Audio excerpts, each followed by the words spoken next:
So now I think we should start with Singapore if you have questions. बाकी जो रह जाएगा sir last में ले लेंगे। अरिहंत डुगर जी पूछ रहे हैं sir, how these work coming in India. वो So काम लेने की coming, तरकीब, काम लेने की तरकीब पूछ रहे हैं सर, काम कैसे मिलेगा। वो तो सर थर्ड पार्ट में कवर्ड है। स्टिल जो मैं ठीक आपको है। बताता हूँ काम यूएस से क्या क्या आ सकता है, जो बेसिकली हम भी कर रहे हैं और फर्म्स भी कर रही है, काफी फर्म्स है। एक तो सर मेरे फ्रेंड ऐसे हैं, he have a practice of 100 billion USD from US only. तो उनकी इतनी बढ़िया प्रैक्टिस है। तो बेसिकली वो सारे क्या करते हैं सर, फर्स्ट वर्क जो आता है that is audit offshore practice. So detail में भी will see in third part.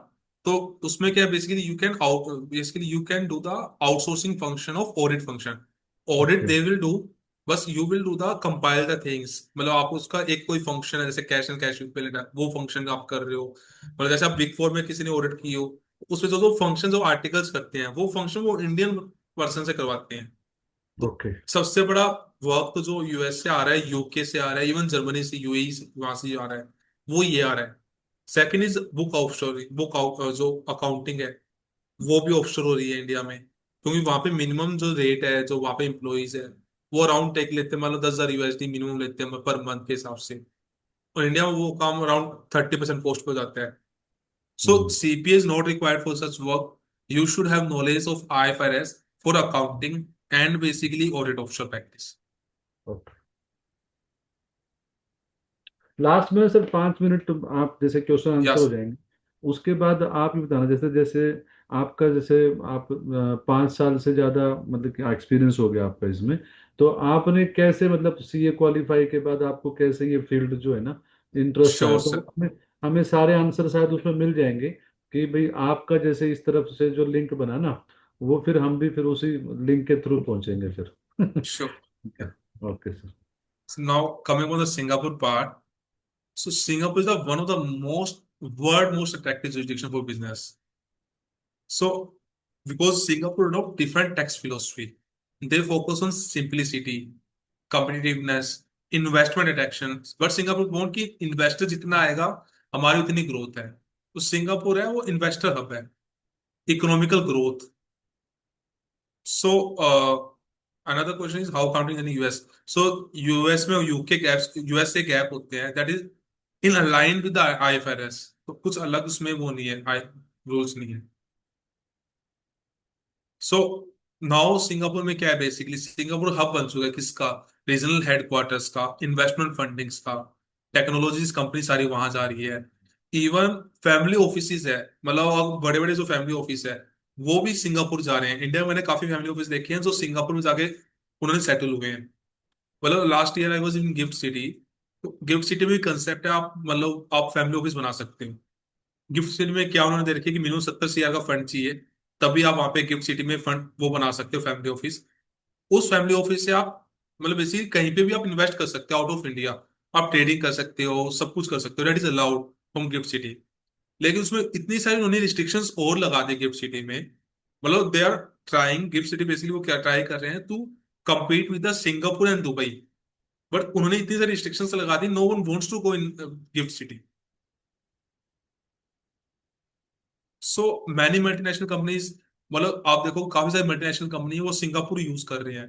कोई भी जैसे एशिया में कोई भी इन्वेस्ट करना चाह रहा है वो सिंगापुर आएगा, सिंगापुर से सब्सिडी बनाएगा। तो मतलब मैंने भी काफी कंपनीज देखी है, तो सिंगापुर एक हब हो रखा है। सिंगापुर के टैक्सेशन काफी अच्छे हैं, द कैपिटल गेन टैक्स है वो सबसे बेस्ट है वहां का, इसलिए people prefer Singapore actually. So to मतलब basically to truly understand the Singapore success, we first must understand the उनकी फिलोसफी क्या है। यूएस क्या करता है कि उस बंदे की कोई भी global income tax, global income हो तो वो सारी टैक्स होगी। But Singapore follow statutory tax system, territorial tax system. Singapore generally जो वही इनकम टैक्स करेगा that is earn in Singapore, या फिर जो रिसीव हुई है सिंगापुर में।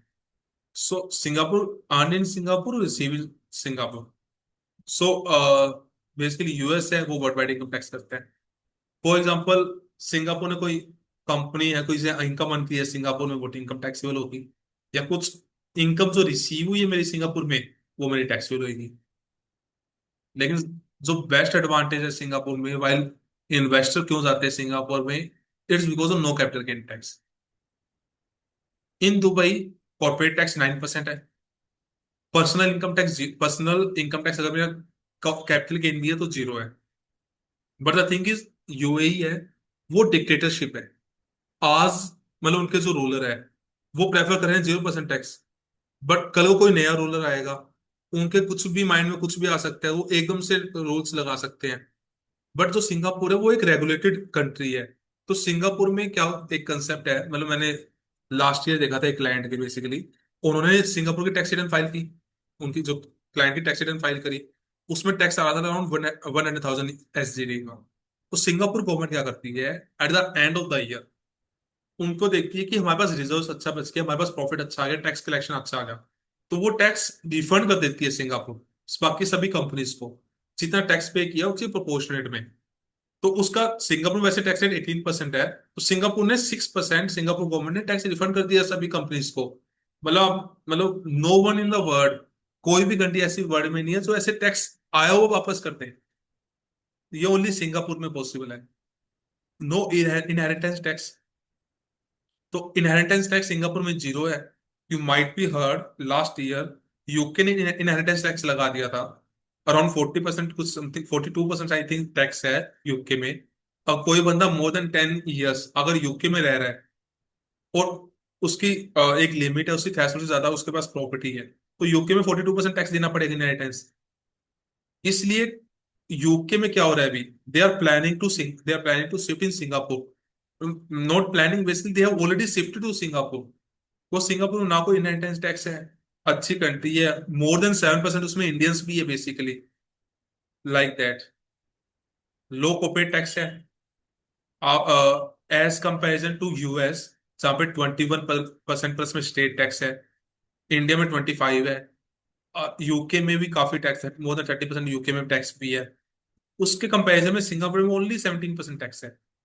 लेकिन उसके अलावा भी आपके पास इफेक्टिव टैक्स रेट है, काफी कम आ जाता है। आपको पार्शियल टैक्स एग्जम्पशन मिलती है, स्टार्टअप एग्जम्पशन है, और जो गवर्नमेंट है वो रिफंड भी दे देती है। The best benefit is this. Next is progressive personal tax. Tax rate progressive, ये एवरीवेयर इन द सेम है। जीएसटी 9% है। अगर आपकी एसजीडी सिंगापुर डॉलर 1 मिलियन से ज्यादा होती है, then there is a 9% tax in Singapore.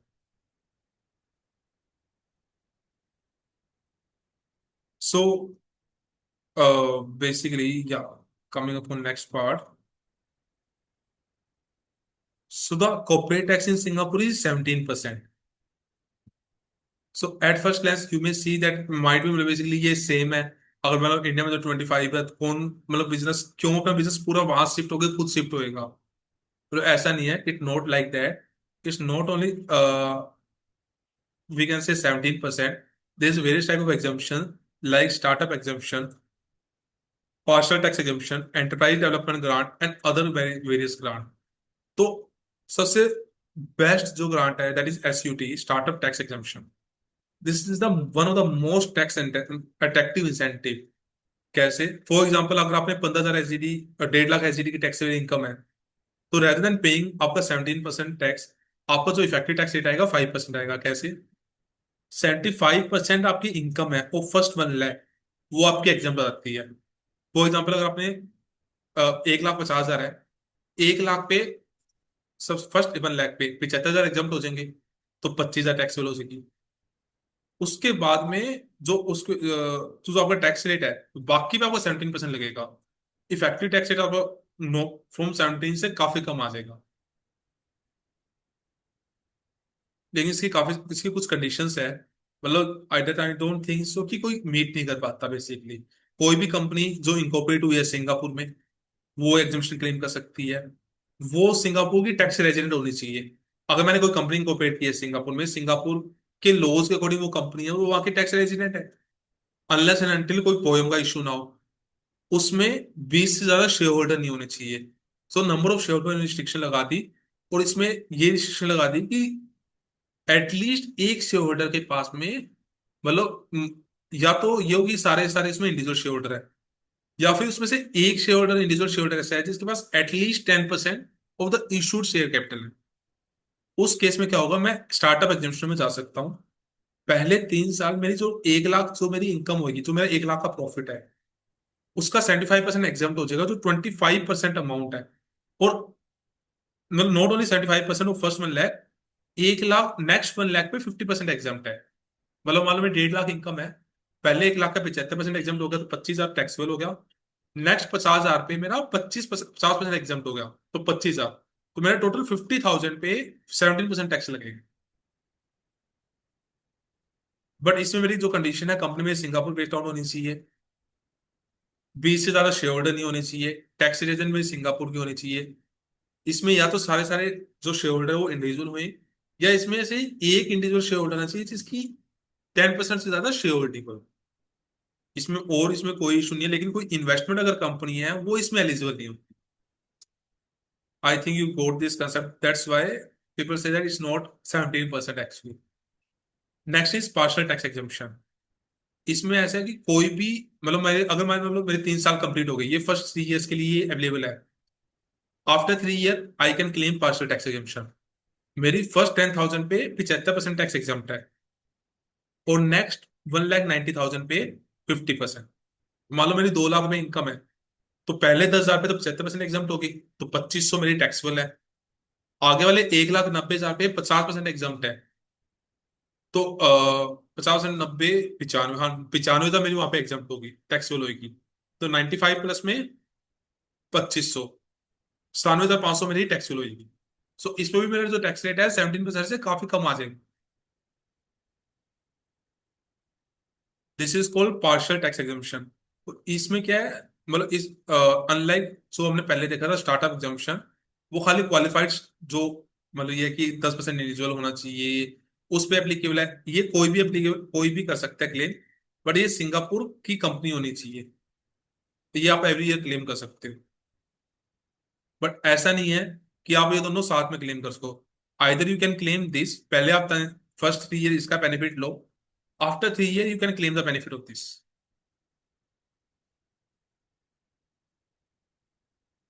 So I understand, I think जो, फॉर एग्जाम्पल मान लो 2 लाख आपकी इनकम है, ये मैंने आपको एग्जांपल दिया, it good clear.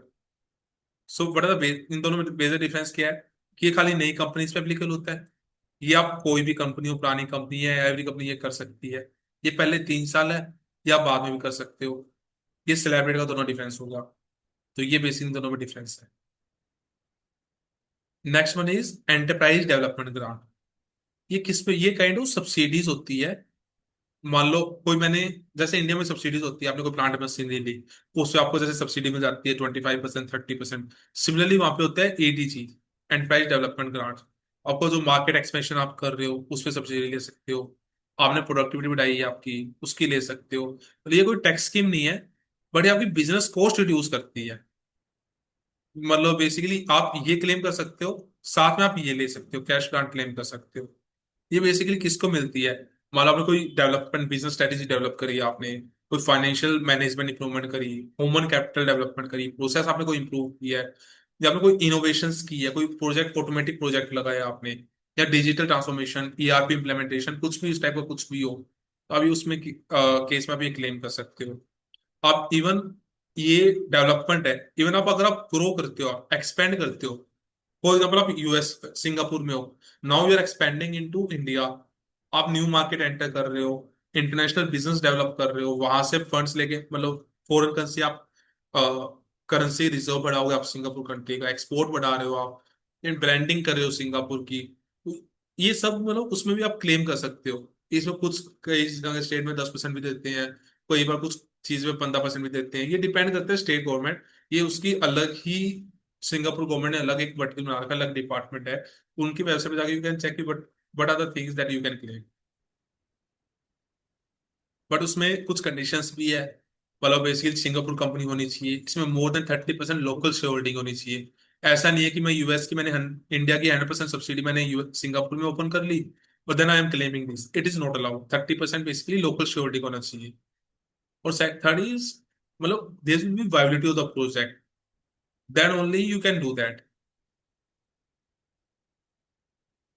Next one is pioneer expansion. So this is the best exemption but this is not available to everyone. इसमें क्या होता है, 0% कॉर्पोरेट टैक्स लगता है। बट इसमें क्या होता है, लाइसेंस आपको सर्टिफाइड मतलब बेसिकली अप्रूवल लेनी पड़ेगी सिंगापुर इकोनॉमिकल डेवलपमेंट से। जैसे इंडिया में हम स्टार्टअप के लिए ATIAC का रजिस्ट्रेशन लेते हैं, सिमिलरली वहां पे आपको सिंगापुर इकोनॉमिकल डेवलपमेंट बोर्ड से लेना पड़ेगा। अगर आपका कोई आपने कोई एडवांस कुछ डेवलप किया, kind of startup we can say, कोई एडवांस मैन्युफैक्चरिंग कर रहे हो आप, कोई आपने कोई सेमीकंडक्टर आपने कंपनी बनाई है, AI पे आपने कुछ करा है, या आपने कुछ R&D पे हाई स्पेंड की है, तो उस केस में आप इस पे PI आप अप्लाई कर सकते हो सिंगापुर इकोनॉमिकल डेवलपमेंट में। तो वो बेसिकली क्या देखते हैं, एक तो देखते हैं टेक्नोलॉजी, आपने क्या टेक्नोलॉजी लेके आए हो, क्या इकोनॉमिकल वैल्यू आपने जनरेट की है, क्या एम्प्लॉयमेंट आप जनरेट कर रहे हो। उस बेस पे आपको ये आप क्लेम कर सकते हो। बट मतलब basically very difficult task actually it is. But if you have something, तो ये या it can be best thing actually.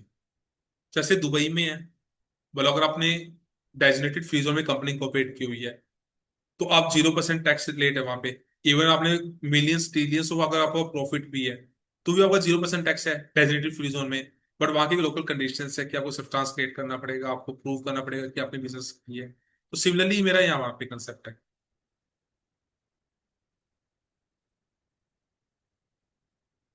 So this is the personal income tax slab rate. ये जो इंडिविजुअल पर्सनल इनकम टैक्स है वो मेरा इस rate पे लगता है। कॉर्पोरेट का जो टैक्स रेट है वो वहां पे था। सो सिंगापुर इसलिए थोड़ा ओवरव्यू दिया है कि what is the tax rate in Singapore, how मतलब बेसिकली कैसे कॉर्पोरेट टैक्स है, क्या एग्जम्पशंस है। तो सिंगापुर में कंपनी कॉर्पोरेशन में इशू इज दैट वहां पे लोकल डायरेक्टर मैंडेटरी है। The major thing is that India मतलब basically any other countries is facing is that कि वहां पे कोई भी अगर कंपनी कॉर्पोरेट करना चाह रहा है, it they must have local director. तो ये काफी बड़ी requirement actually, it is difficult to find the local director there. और ऐसा नहीं है कि कोई इंडियन बंदा है वहां पे जाके रह रहा है तो वो लोकल डायरेक्टर बन सकता है। बट ऐसा नहीं है, उसके पास लोकल वहां की एक आइडेंटिटी कार्ड होता है, वो होना चाहिए जो हर किसी को नहीं मिलता। ओनली वो ही वहां का लोकल डायरेक्टर बन सकता है। उसके अलावा सिंगापुर का कंसेप्ट है, मतलब it is not very much difficult country, compliance काफी इजी है, टैक्स काफी सही है, कम है, इन्वेस्टर बाउंड है। तो अगर कोई भी आप चेक करोगे, कोई भी अगर आउटबाउंड कंट्रीज कंपनीज इंडिया में आ रही है, काफी कंपनीज ऐसी है जो सिंगापुर के थ्रू आ रही है। एशिया में कोई भी इन्वेस्ट करता है ना, दे प्रेफर सिंगापुर। सिंगापुर से वो मल्टीपल कंट्रीज में अपनी ब्रांच बनाते हैं, सब स्टेप डाउन सब्सिडीज बनाते हैं, उससे ऑपरेट करते हैं। This is about Singapore. Any doubt, anything, और we can move ahead with third part.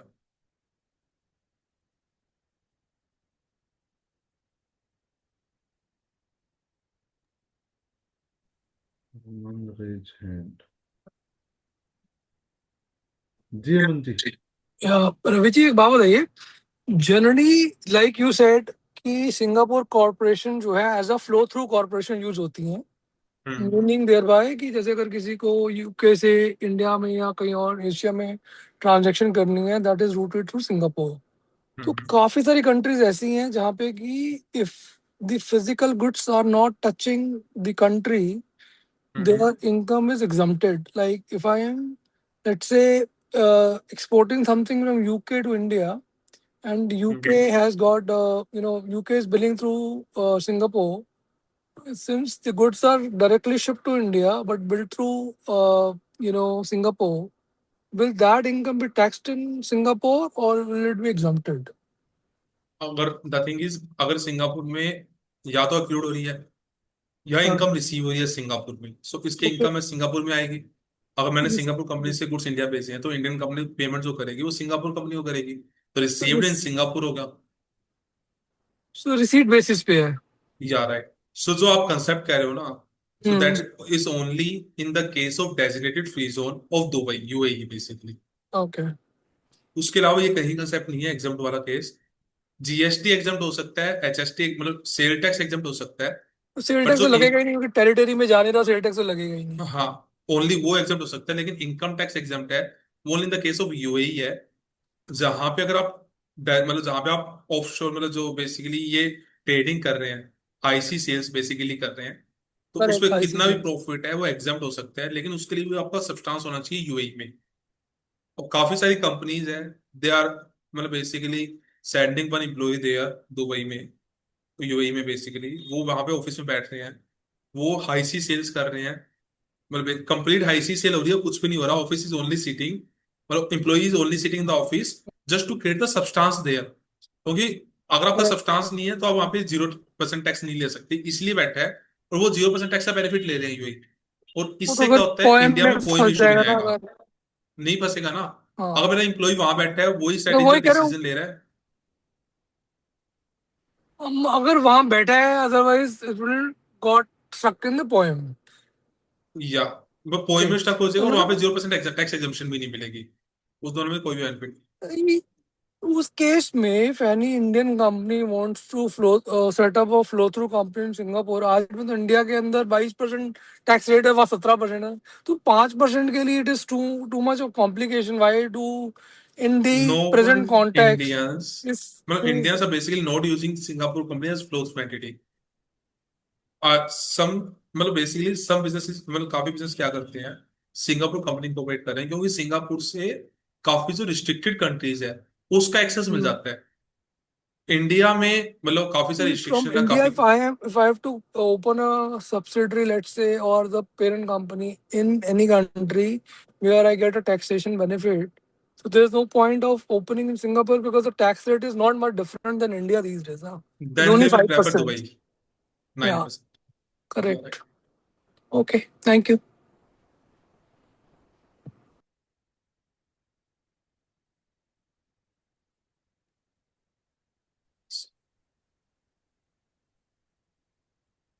और किसी मेंबर का अगर कोई क्वेश्चन है तो आप प्लीज हैंड रेज कर दीजिए यहाँ से, तो मैं अनम्यूट कर दूंगा आपको।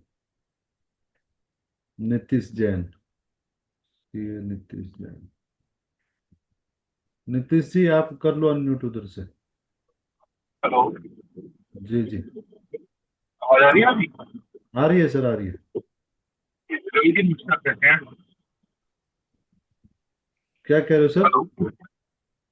मैं ये कह रहा हूँ सर कि भी जैसे हम ये कह रहे हैं सिंगापुर में ये फायदे वो फायदे हैं, बहुत सारी चीजें आपने बताई सर ने बताई है मेरे को, जैसे हमने बताई है। तो क्या कोई फ्लोचर में सकता है, जैसे हम फॉर एग्जाम्पल किसी कंपनी को अप्रोच करते हैं कि हम आपका सिंगापुर में ले जाके टैक्स बता देंगे, तो do you have any such kind of PPT company की भी क्या क्या बेनिफिट हमें एक इंडियन कंपनी को मिलेंगे सिंगापुर शिफ्ट करने के लिए?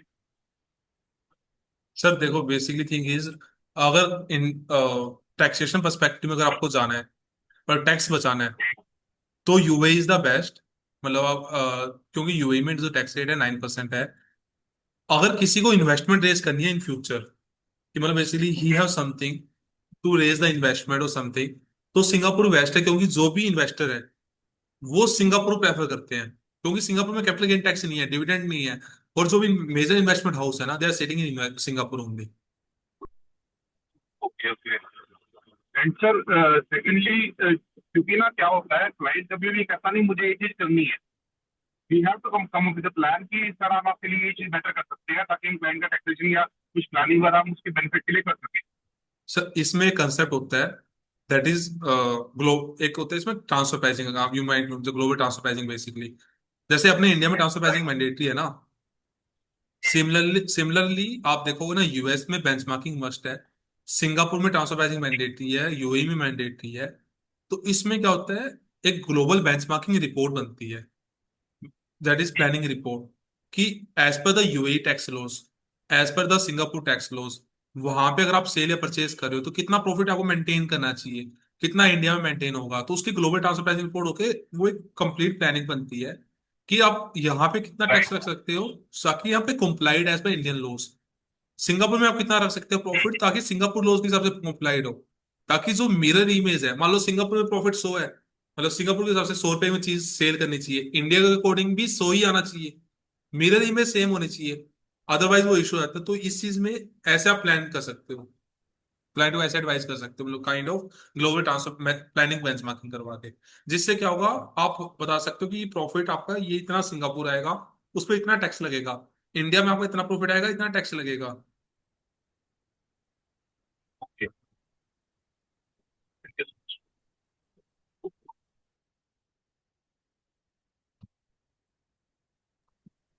ठीक है सर, आगे बढ़े।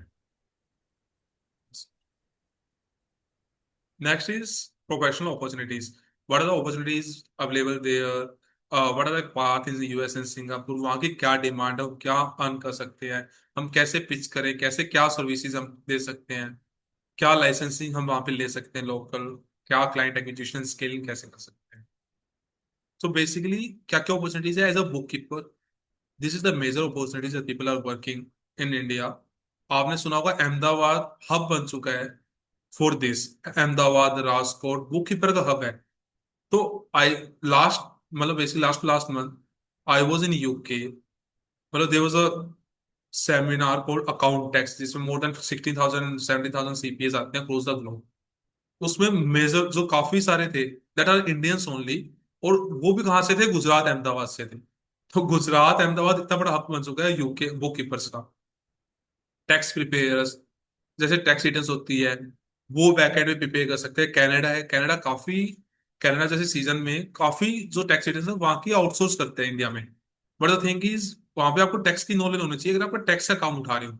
But for the book keeping Australia, आप देखोगे कनाडा, यूएस और यूके, यहाँ पे काफी काम आ रहा है।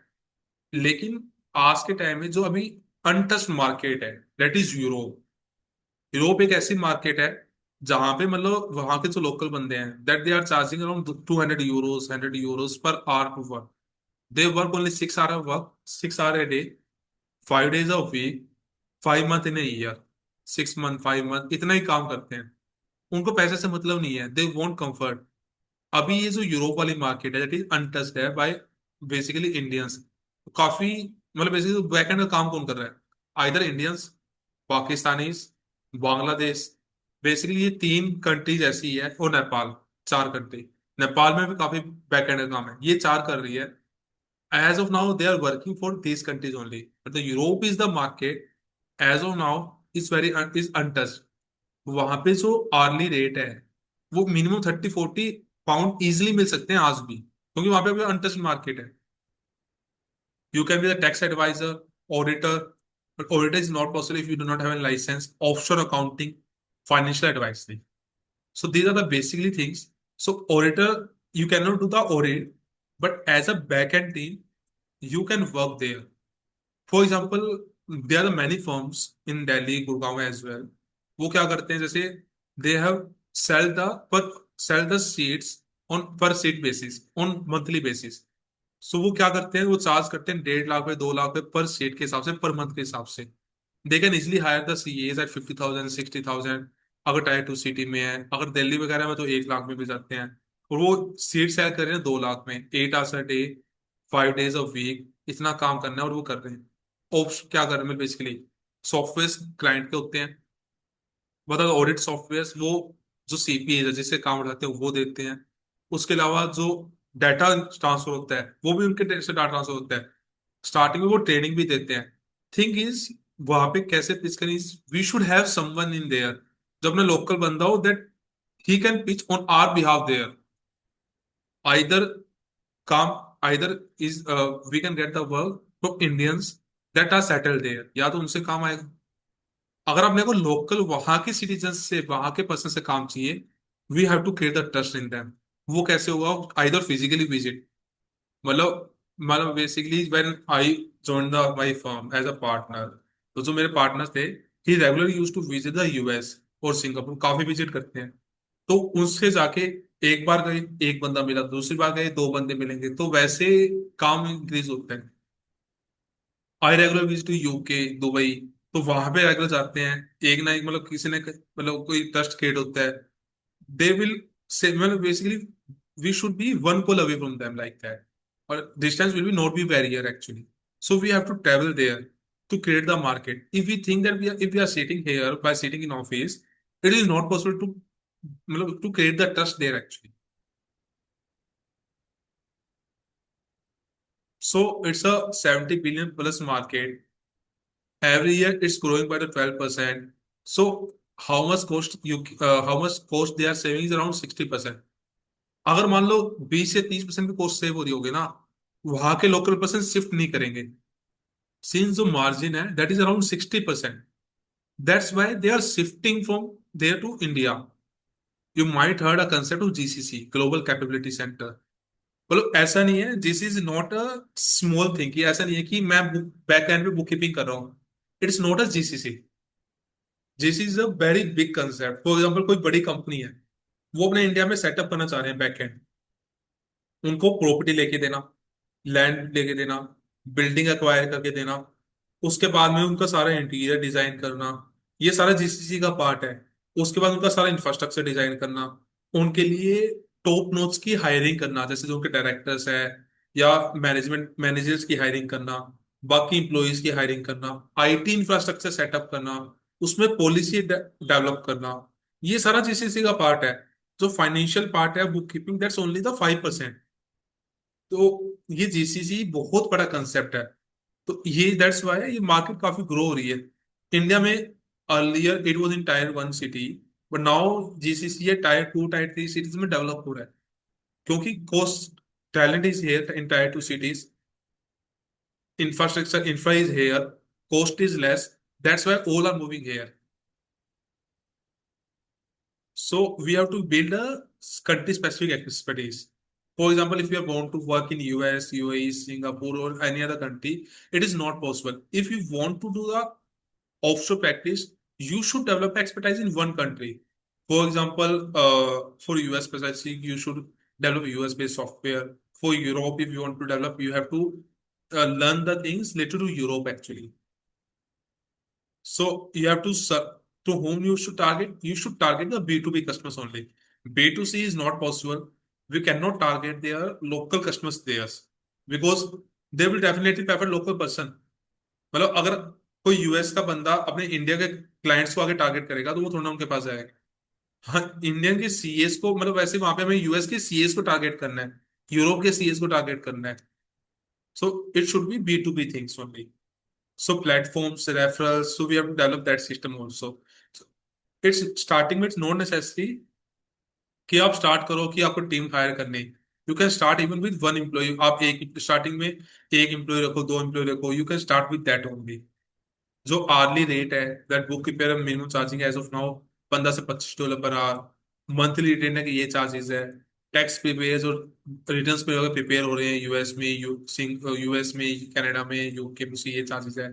टैक्स एडवाइजर के ये चार्जेस है.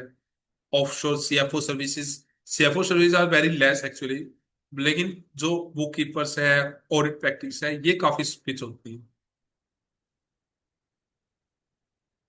कैसे क्या पिच कर सकते हैं हम, यही पिच करेंगे बेसिकली. हम अपनी जो 3 कोर वैल्यू है वो पिच करेंगे कि आप कैसे टैक्स रिडक्शन हम कैसे करेंगे, आपका बेसिकली कैसे प्लान करेंगे, आपकी कैसे कॉस्ट बचाएंगे, हम किस रेट पे काम कर सकते हैं, what are the reduce risk. हम मेजरली देते हुए वांट कि जो भी रिटर्न्स वगैरह डॉक्यूमेंटेशन है, बुक्स है, वो एक्यूरेट हो. हम एक्यूरेसी बेस काम करेंगे, उनकी एफिशिएंसी एंड आउटसोर्सिंग इंक्रीज करेंगे. And second is they want data flow completely confidential. सबसे बड़ा इनको इशू आता है डेटा ब्रीच का. दे डू नॉट वांट कि उनकी जो इन्फॉर्मेशन है वो ब्रीच हो. मतलब अर्लियर सम सीपीज ऐसे होते हैं वो खुद का सेटअप देते हैं कि डेटा ट्रांसफर करने के लिए, लेकिन कुछ ऐसे हैं कि दे वांट कि आपके पास खुद का कोई ऐसा सॉफ्टवेयर हो जिससे वो डेटा ट्रांसफर कर सके. तो you can explore the some options like canopy, एक अच्छा ऑप्शन होता है. यूएस में कैनोपी है, टेक्सडोम है जो अच्छा चल रहा है. या फिर इंडिया में कुछ ऑप्शन, जैसे ये कॉस्टली ऑप्शन है जो यूएस के हैं. इंडिया में काफी सारी ऐसी नॉर्मल कंपनीज है जिसमें आप इजिली मतलब 2-3 हजार पर मंथ के हिसाब से भी ले सकते हो. तो उस बेस पे डाटा कॉन्फिडेंशियलिटी मेजर इशू है. जो भी आप इंडिया में कोई भी जो प्रैक्टिस कर रहे हैं ऑफशोर की, उनके पास इन हाउस सारे जो डाटा सॉफ्ट प्रीवीसी के या डाटा ट्रांसफर के इन हाउस उन्होंने सर्वर लगा रखे हैं. और उन्होंने खुद का एक अलग एआई बना रखा, मतलब एक अलग डैशबोर्ड बना रखा है for the client, for transfer of the documents. क्योंकि सबसे बड़ा इशू, सबसे बड़ा ट्रस्ट इश्यूज सामने वाले को आता है, दैट इज डाटा ट्रांसफर. तो you can piece the same by using this only कि आपकी ये आपके main basically you can say advantage है दैट यू, आपका डाटा ब्रीच नहीं हो सकता, आपकी कॉन्फिडेंशियलिटी काफी अच्छी है, आपने काफी सारे सिक्योरिटीज कंट्रोल लगा रखे हैं. So this is the major. So आप टारगेट क्लाइंट्स हैं स्मॉल बिजनेस ओनर्स को टारगेट बेसिकली कुछ ऐसे होते हैं. एक जैसे स्मॉल बिजनेस ओनर जिसकी मल्टीपल स्टेट्स में कुछ ब्रांच है, या उनको भी टारगेट कर सकते हो। आपके कोई फैमिली फ्रेंड्स है जो वहां पे बिजनेस कर रहे हैं, you may target there. Real estate investors है, दे वांट की प्रॉपर टैक्स स्ट्रक्चरिंग होगी। जैसे जैसे रियल एस्टेट है, वो 2 कंट्रीज में इन्वेस्ट कर रहे हैं, 3 कंट्रीज में इन्वेस्ट कर रहे हैं, तो उनको दे वांट की इन्वेस्ट रियल एस्टेट को एडवाइजरी मिले। फ्रीलांसर को you can target, experts and immigrants. For example कोई यूएस का बंदा है, वो इंडिया में सेटल होगा, that are the experts from India perspective. उनकी आप टैक्स प्लानिंग कैसे कर सकते हो, उनके लिए क्या क्या रिक्वायरमेंट है, वो चीज पिच कर सकते हो। तो यूएस सिंगापुर कॉरिडोर ऐसे टीटी पोजीशंस आप वो चीज एक्सप्लोर कर सकते हो कि आप डीटी डबल ए, मतलब आप एक्सपर्टीज ले सकते हो। आप डीटी डबल ए पढ़ लो, यू कैन पिच दैट कि आप टीटी का बेस्ट बेनिफिट कैसे ले सकते हो। अब यूएस में क्या क्या क्रेडेंशियल्स होते हैं that you can take there, so that आप टैक्सेशन समझ सकते हो वहां का और स्टार्ट कर सकते हो। That is you should have PTIN. For example अगर आप कोई टैक्स रिटर्न प्रिपेयर कर रहे हो, उसमें आपका पेटीन होना मैंडेटरी होता है। ईए यू कैन डू इंडोर tax agent course, this is for the taxation of the US. You may do the CPA there, you may do the certified financial planner. ये इन्वेस्टमेंट एडवाइजर भी एक concept होता है US में, you can do that also. Quick book advisor, you may take the technical knowledge of the quick books, you can get the certificate of there. आप quick book के certified trainer बन सकते हो। काफी सारी फर्म्स ऐसी है जो यूके में, they want certified trainer of the quick books, so that उनकी टीम को आप सिखा सको। आप इसमें भी एक कैरियर स्टार्ट कर सकते हो। सबसे पहले अपने को लीगल फाउंडेशन होनी चाहिए। मतलब अगर आप for example, if we want to pitch for the UK market, what they want, सबसे पहले तो वो देते हैं आपके पास लोकल एक entity. They do not want कि आप फिजिकल वहां पे हर टाइम हो, बट एक वहां पे आपकी लीगल प्रेजेंस होनी चाहिए। तो you should have legal entity there. For example in US you should have legal entity there. आपका एक एड्रेस वहां का होना जरूरी होता है। नॉट फ्रॉम द, मतलब बेसिकली उस पर्सपेक्ट में नहीं कि आपको बिलिंग पर्सपेक्ट में, बट फ्रॉम दैट पर्सपेक्ट की वहां पे आपकी इससे ट्रस्ट बढ़ता है क्लाइंट का, सीपीएस का, that you are you have a company in New York. They also know कि it's only a virtual address, but still it matters. Technology stack, काफी सारे सॉफ्टवेयर होते हैं जैसे क्विक बुक्स वगैरह है, वो आपके पास उसका मतलब उसकी नॉलेज होनी चाहिए ताकि आप उसको मतलब टैक्स सर्विस प्रोवाइड कर सकते हो। डॉक्यूमेंट मैनेजमेंट, जैसे मैं आपको बताया कैनोपी है, टेक्सडोम है, कार्बन है, ये डेटा शेयरिंग का आपके पास कुछ ना कुछ मतलब सॉफ्टवेयर होना चाहिए, या आपके पास you should have something in hand in case something come that you can immediately subscribe that. Otherwise वो इशू रहता है उसमें पे, क्योंकि जो मेन फाइल शेयरिंग वाला इशू है, that is a big issue from in this market. तो you may start them to page the things at note $20, $10 करके स्टार्ट करो। आप उनको बुक कीपिंग मतलब पिच करो, इंडिविजुअल को पिच करो। तो you, this is the basically strategy. So you can do LinkedIn marketing, आप लिंक्डइन मार्केटिंग से कर सकते हो। रेफरल नेटवर्क होते हैं काफी सारे, जैसे अटोर्नीज आप लिंक कर सकते हो। अटोर्नीज है यूएस के, they don't do the tax work, you may search on the LinkedIn attorneys कौन है वहां के, आप उनसे कनेक्ट कर सकते हो। जो फाइनेंशियल एडवाइजर है, मोर्टगेज ब्रोकर है, जो मोर्टगेज ब्रोकर है, उनके साथ काफी सारे रियल एस्टेट क्लाइंट्स होते हैं, वो बुक कीपिंग के क्लाइंट देते हैं। You can tie up with them, you can offer them कि 20% as a referral, 30% as a referral, or 70% you can keep them, so like that it can work। Google business profile बनाओ so that जो आपके reviews आएंगे उस base पे they will automatically search you. You should also have a good website actually. मतलब आप किसी को भी पिच करोगे फॉरेन में, आप बिजनेस प्रोफाइल शेयर कर दोगे, they will not see business profile in depth, they will search the website. अब जितनी आपकी अट्रैक्टिव वेबसाइट होगी, जिसकी जितनी आपकी कंटेंट बढ़िया होंगे आपकी वेबसाइट में, वो आपकी वेबसाइट के बेस पे ही, अट्रैक्शन के बेस पे क्लाइंट अपने पास आएगा। And it's a fact actually. जो भी फॉरेन क्लाइंट्स है ना, they always first thing they will do, they will search your website on the Google. आप कितने भी बिग फोर है, आप उनकी वेबसाइट देखो, उनकी वेबसाइट इतनी कंटेंटफुल है, इतनी अट्रैक्टिव होती है। That's a thing only. मतलब जो मार्केटिंग चीज है, जैसे वेबसाइट होगी, इंस्टा पे आपकी होगी, लिंक्डइन प्रोफाइल है, you should have a very good LinkedIn profile actually. मतलब आप उस पर कंटेंट कंटेंट आपका जो भी है, और वो चीजें आपकी अच्छी होनी चाहिए, वो इंप्रेस करती है क्लाइंट्स को। कम्युनिटी ग्रुप्स होते हैं फॉर एग्जांपल, जैसे चैम्बर ऑफ कॉमर्स है, BNI बिजनेस ग्रुप है। आप काफी सारे ऑनलाइन आप चेक करोगे, वहां पे लोकल बिजनेस ग्रुप्स होते हैं। वो कुछ सब्सक्रिप्शन फी लेते हैं, लाइक $200 पर ईयर के हिसाब से लेते हैं। आप वो ज्वाइन करो, उसमें आपके क्या होगा, लिंक्स बनते हैं। You may go to know more about them, तो उससे भी बिजनेस काफी आता है। ऑनलाइन मार्केट प्लेसेस जैसे अपवर्क है। तो अपवर्क इज द, मतलब मेजर, काफी इंडियंस ऐसे हैं अपवर्क पे अच्छा काम पिच कर रहे हैं। द मेजर थिंग अपवर्क पे, अगर आपकी मतलब स्टार्टिंग में रेटिंग अच्छी आ गई, you can get a good work on Upwork also. Upwork में इंडियन के काम भी काफी, इंडियन चीज भी काफी आती है। फाइनेंशियल प्लानिंग की चीजें आती है, बुक कीपिंग की आती है, फाइनेंशियल स्टेटमेंट की आती है। इवन काफी सारे प्रोजेक्ट्स आते हैं, मतलब रेगुलर प्रोजेक्ट्स भी आते हैं। और उसमें कॉस्ट भी अच्छी मिलती है। तो online market place you can search that. इसमें आपकी प्रोफाइल बनाओ, वेबसाइट बनाओ आपकी। यू में मतलब do good in online marketplace. So आप पर ट्रांजैक्शन बेस पे चार्ज कर सकते हो, मंथली रिटेनर चार्ज कर सकते हो, प्रोजेक्ट फीस चार्ज कर सकते हो।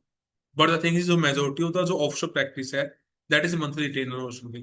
जैसे पर मंथ पे हम इतना चार्ज करेंगे, पर सीट बेस पे या पर आवर बेस पे इतना चार्ज होता है। लेकिन जो कुछ CPs ऐसे हैं that they are charging on milestone basis, they are giving you on a milestone basis. But जो मेजोरिटी ऑफ द थिंग्स है वो मंथली रिटेलर भी होते हैं। उसमें बेसिकली आप जैसे मंथली बेस पे, जैसे फॉर एग्जांपल ओरेंट जमा बताया तो पर सीट बेस पे चार्ज होती है। बुक कीपिंग है, वो उनके सॉफ्टवेयर का एक्सेस देते हैं। They will run the clock. तो जितना आपका उस पर लॉगिन रखोगे, उस बेस पे जितने आवर्स काउंट होते हैं, आप उसकी बेस पे बिलिंग कर सकते हो, weekly basis, monthly basis.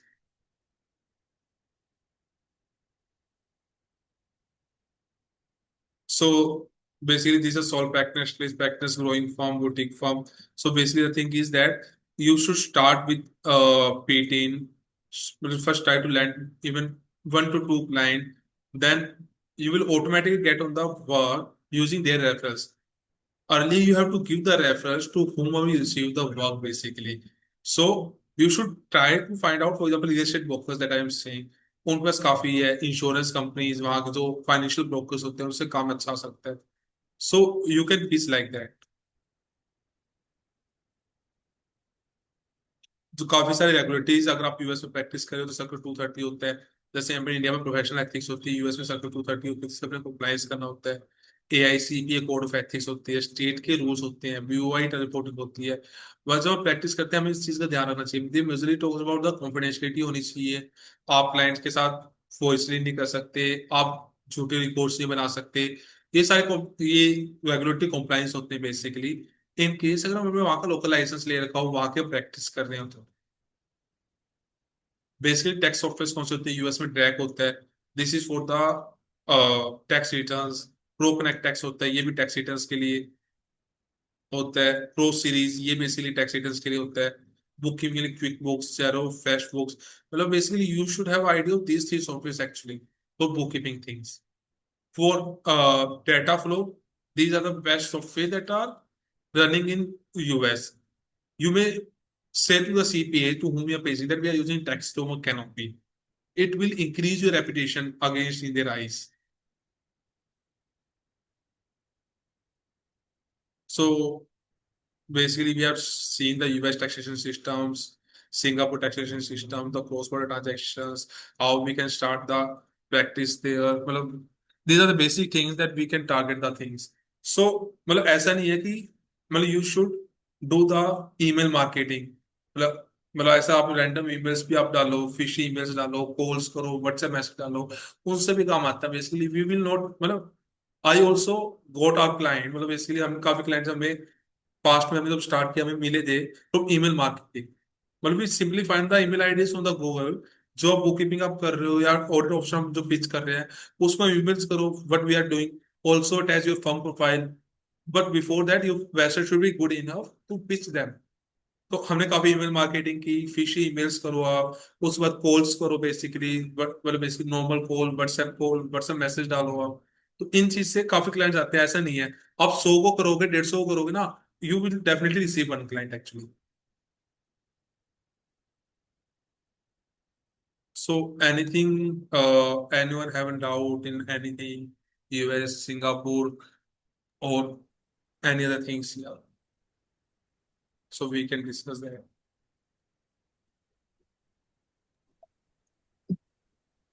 Ravi ji, एक बात बताइए। एक तो आई थिंक यूरोप, आप you mentioning about Europe, but the language will be a challenge over there, right? The language means the language that Europe use, they, none of them use the English language. Even their No, ऐसा नहीं है, financial. ऐसा नहीं है। मैंने मतलब basically I have many connects there, मतलब basically I also many clients there. So they are using English language actually.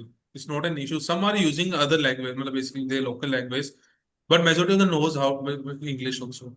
Even their reporting language, the financial accounting reporting language is also their That's the local difference. language. So वो basically accounting वगैरह होती है ना, they are using the मतलब basically जो भी software use होते हैं, you can convert the same into English and with one click that can be converted into local language. So इसमें issue नहीं आता उसमें. Okay. Another thing is that is there any kind of like you were mentioning about some seminar in UK? Is there any kind of trade fairs or a kind of community meet where we can go physically and outsource these kind of clients? That's what I was saying the last month even. That basically event was organized by ICI India only. ICI India ने वहाँ पे store लगाई थी at UK London. तो ICI ने ही delegation ले गए थे वहाँ पे। तो ICI ऐसे मतलब तो वहाँ पे काफी सारे, वहाँ पे more than 15,000 global accountants were there. Which event it was? Accountants. And it happened in which month? May It only. was in May. May only, right? Yeah. So So ICI is there also has a store there. there's a once in a year, or it happens like more than once? So yeah, it's upon them actually. Last year around 2 years back हुआ था. Okay. It doesn't happen every year. Yeah, right. Another thing is that how do we acquire skills to kind of pitch? Because Skills, skills basically just learning the things. So I regularly every day spend my 1 hour to 2 hour on learning only. So the other things only we have to continually studying the things. It's not that कि हमने पहले पढ़ लिया और वो that's enough. It's not actually. So daily we have to spend 1 to 2 hours to learn anything new actually. So what I do, I will regularly explore the new countries tax laws. मैं उसके बारे में मतलब basically I regularly studied there, subscribe any class or anything that basically their webinar, seminar, anything related to that country, and used to use study that country. That's why मतलब basically today I know more than 50 countries laws actually. So that's the thing, public demand. That's the thing, our client demand. They want कि मेरे पास ये मेरा problem statement है. How you can solve that? So if we have a general idea of all the countries, then only we can explain कि आप कैसे क्या कर सकते हो. that is correct. But in order to have some, like you were in one of the slide you were showing, there's a QuickBooks Pro Advisor certification. Hmm. Is there any some basic certifications available which one can take, and so You may that there is a simply you basically take the any subscription of any software like QuickBooks, Xero, Zoho. Everyone provide this certification basically. okay. Because if you say to someone client that we are the Zoho certified Zoho certified trainer or like that, so it will be their marketing also. Okay. Which is the software apart from QuickBooks and Sage? I believe these are two software that is mainly kind of used by people over there, or there is Zoho is also being used that way. So basically, depend on the CPAs to CPAs. Someone use Zero, something use QuickBooks, Zoho. So, मतलब basically, we cannot say any one software. Okay. So मतलब basically, we need to understand their country's requirement. Accordingly, we should to pick, need to pitch. Well, basically, what are the software they are using in that country generally? So we should pitch that software only. It's not like that we are expert in every software. We should have a Right. knowledge of at least 1 to 2 software. And in every other software, the concept are similar. Correct. For example, आपको tally आता है तो you know basic, तो बेजी आता है तो आप बेसिकली सारे सॉफ्टवेयर यू नो, तो आप एक सॉफ्टवेयर भी थोड़ा सा अच्छे से थोड़ा देख लोगे ना, तो सारे सॉफ्टवेयर उसी बेस पे ही हैं। तो आप सॉफ्टवेयर एक सीख लो, you can pitch other software as well. And we are the chartered accountants, we have done. सो हमें इतनी मतलब कोई इशू ही नहीं है, बेसिकली 1 मिनट में हम सीख जाते हैं। एक बार करेंगे, 2 बार करेंगे, सीख लेंगे। Another thing is that, like in the case of small businesses that you were talking about, if we target small businesses, I mean, small business, maybe trader having one or two shops, even they need some kind of Yeah, services. because the thing is, जो उनके local CPs हैं, they are charging Uh, high much, very high actually. right, तो उसको अगर हम pitch करेंगे और उनको, जैसे फॉर एग्जांपल, ये जब भी हो सकता है इंडियन बेस्ड बिजनेस वहां पे सेटअप होते हैं, वही right. आप पे टेस्ट करेंगे, not the local residents.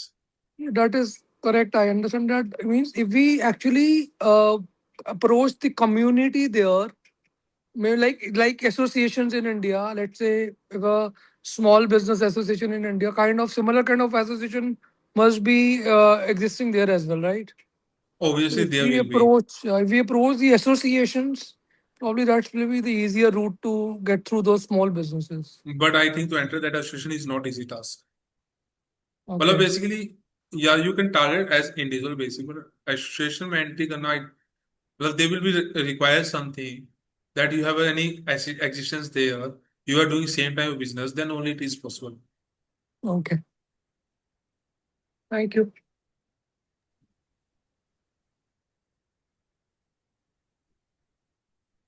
Any other question from any member? Kindly ask.